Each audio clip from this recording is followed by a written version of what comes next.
துணை முதலமைச்சராக உதயநிதி நியமனம் செய்யப்பட்டுள்ளார். தமிழக அமைச்சரவையில் மாற்றம் செய்யப்படுவதாக அறிவிக்கப்பட்டுள்ளது. செய்தியாளர் மாணிக்கம் இணைப்பில் இருக்கிறார். மாணிக்கம், வணக்கம். துணை முதலமைச்சராக உதயநிதி நியமனம் செய்யப்பட்டுள்ளார். விவரங்களை சொல்லுங்க. நீண்ட நாட்களாக தமிழக அமைச்சரவையில் மாற்றம் என்ற பேச்சு இடம்பெற்று வந்த நிலையில தற்பொழுது அது உறுதியாக இருக்கிறது. அண்மையில கொளத்தூர் தொகுதியில் முதலமைச்சர் ஆய்வு செய்த போது மாற்றம் ஏமாற்றம் அளிக்காது, மாற்றம் இருக்கும் என தெரிவித்திருந்தார். அதன் அடிப்படையில் தற்பொழுது அமைச்சரவையில் மிகப்பெரிய மாற்றம் செய்த அறிவிப்பானது ஆளுநர் மாளிகையால் அதிகாரப்பூர்வமாக வெளியிடப்பட்டிருக்கிறது. குறிப்பாக அமைச்சர் உதயநிதி ஸ்டாலின் அவர்கள் துணை முதலமைச்சராக நியமிக்கப்பட்டிருக்கிறார் என்ற ஒரு அறிவிப்பு கொடுக்கப்பட்டிருக்கிறது. அதே போன்று அவருக்கு கூடுதலாக பிளானிங் அண்ட் டெவலப்மெண்ட் என்ற துறையும் வழங்கப்பட்டிருப்பதாக அந்த அறிவிப்பில் தெரிவிக்கப்பட்டிருக்கிறது. தொடர்ச்சியாக அமைச்சராக பதவியேற்கக்கூடிய புதிய சட்டமன்ற உறுப்பினருடைய பெயரும் அதில் இடம்பெற்றிருக்கின்றன.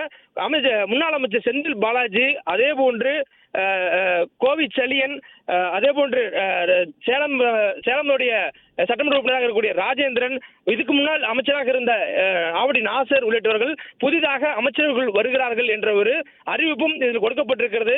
இந்த புதிதாக அமைச்சராக பொறுப்பேற்கக்கூடியவர்களுடைய பதவி ஏற்பு நாளை தினம் மாலை 3:30 மணி அளவில் ராஜ்பவனில் நடைபெறும் என்ற ஒரு அறிவிப்பை ஆளுநர் மாளிகை வெளியிட்டிருக்கிறது. அதே போன்று ஏற்கனவே இருக்கக்கூடிய அமைச்சர்களுடைய இலாக்காக்கள் மாற்றப்பட்டிருக்கின்றன. குறிப்பாக மூத்த அமைச்சருடைய இலாக்காக்கள் மாற்றப்பட்டிருக்கிறது.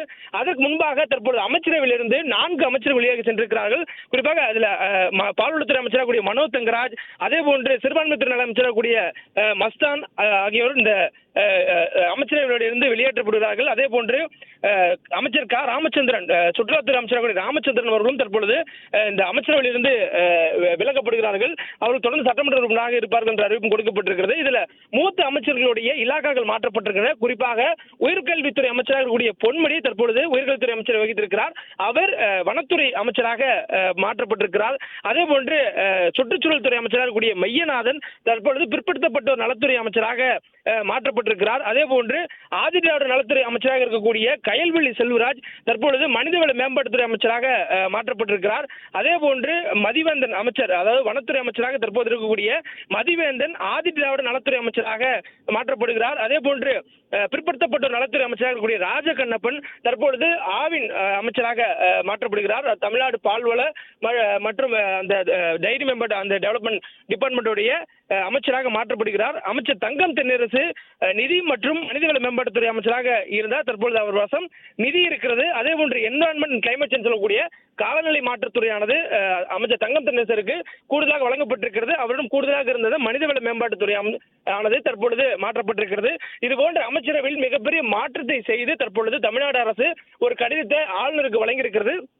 அந்த கடிதம் முதலமைச்சர் பரிந்துரைத்திருக்கக்கூடிய இந்த மாற்றத்தை ஆளுநர் RN ரவி ஏற்றுக்கொண்டதாகவும் இது தொடர்பான அறிவிப்பை அதிகாரப்பூர்வமாக ஆளுநர் மாளிகையானது வெளியிட்டிருக்கிறது. புதிதாக அமைச்சராக பதவியேற்கக்கூடியவர்களுக்கு நாளைய தினம் பதவி பிரமாணம் செய்து வைக்கப்படும். அதுவும் நாளை மதியம் 3:30 இந்த பதவியேற்பு விழாவானது சென்னை கிண்டியில் இருக்கக்கூடிய ஆளுநர் மாளிகையில் நடைபெறும்.